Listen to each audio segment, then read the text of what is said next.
Hello. Hi, I'm Hino Razon. Kasama ko ngayon si Mr. Ronilo Lumlao from Team Flash Out South Korea. Unang-una sa lahat, good morning sa inyo. Happy New Year. And isa po ako sa mga katulong sa inyo, gawin yung business. I've been doing this for the past 7 years and isa lang nakikita ko, no? Ang Team Flash Out is isa sa pinakamabilis, isa sa pinaka-aggressive, isa sa pinakamalaking grupo ng Eagles Alliance, which is under na umbrella lang aming family, the Razon family. And sa pangalan pa lang, masasabi mo na Team Flash Out is lagi talaga magpa-flash out araw-araw. Sa akin lang, gusto mong ma-achieve yung na-achieve ng mga uplines, gusto mong ma-achieve yung na-achieve ng mga top earners ng Global, is dapat yung trabaho mo pang-flash out din. Dapat yung trabaho mo, yung kabaliwan mo pang-flash out din.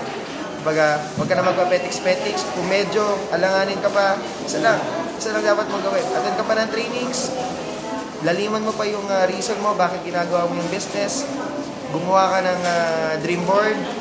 Kung medyo hindi ka pa na-excite sa dream board mo, palitan mo yung dream board mo, baka kailangan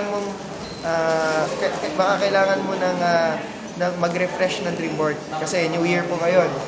Kumbaga, napakabilis ng panahon.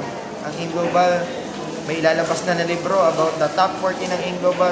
Kasama po yung family ko dun sa top 40, pero masasabi ko, isa lang yun sa pinakaunang libro ng Global. Marami pang ilalabas na libro. At malay nyo, merong isang edition ng Global na ilalagay, puro pangalan ng mga leaders ng Team Flash Out. Isang libro lang ng mga top earners. Thank you, sir. Ang tawag doon, The Book of Flash Out. Okay. Guys, good morning. Marami pa kaming mga surprises, marami pang pwede mangyari sa mga taga South Korea. Anyo nga sa'yo. Okay. Ang mga South Korea, sila masasabi ko, malamig po dyan ngayon.